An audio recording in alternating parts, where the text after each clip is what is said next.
이명박 정권의 국정원이 노무현 전 대통령의 가족들을 불법 사찰한 문건이 공개되었습니다. MB 정권과 그 하수인이었던 당시 국정원이 저지른 비열하고 저급한 정치 공작이 떠올라 분노하지 않을 수 없었습니다. 저 역시 MB 정권 하에서 자행된 국정원 사찰 대상자 중 한 명이었습니다.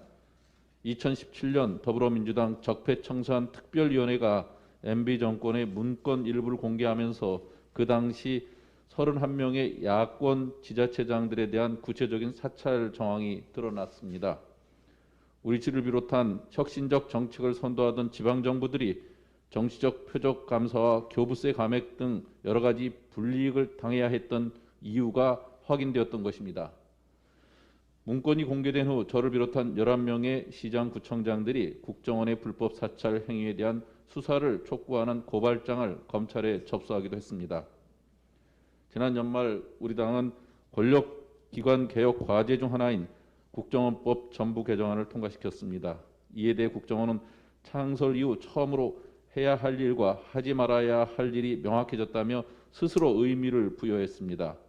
민간인 불법 사찰과 정치 공작은 두 번 다시 반복되어서는 안 될 것입니다. 이를 위해서는 스스로 과거의 잘못을 국민 앞에 낱낱이 밝히고 반성하는 자세가 우선되어야 한다고 생각합니다. 일단 이번 국정원의 정보 공개는 시민단체의 일반적인 정보 공개 신청 절차에 따라 진행되었다는 점에서는 평가할 만합니다. 그러나 공개된 문건을 보니 중요한 내용을 모두 지웠다거나 문서의 제목을 특정하지 않았다는 이유로 공개 대상에서 제외하는 등 매우 미흡했습니다. 과연 국정원이 민간인 불법 사찰이나 정치 공작을 차제해 반드시 뿌리 뽑겠다는 의지가 진정으로 있는지 회의적인 대목입니다. 국정원 홈페이지에 올라와 있는 보도자료 제목을 보면 사찰성 정보공개 청구, TF를 구성해 적극 협력, 5.18 진상규명조사위에 기록물 추가 지원, 세월호 전 자료 사참위 열람 개시 등 이전과 달라진 국정원의 자세가 보입니다. 그러나 자체 검열로 공개 수위를 정하고 껍데기뿐인 내용만 공개한다면 개혁은 신용에 그치고 말 것입니다. 국정원 개혁법이 통과되었다고 개혁이 자동으로 이루어지는 것은 아닙니다. 투명하고 적극적인 정보 공개가 개혁의 시작입니다.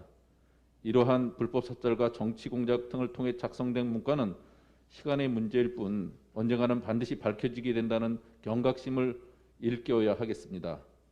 코로나19 국난 극복에 집중하느라 놓칠 수 있는 곳곳의 개혁 작업들을 더욱 꼼꼼히 챙기고 살펴봐야 하겠습니다.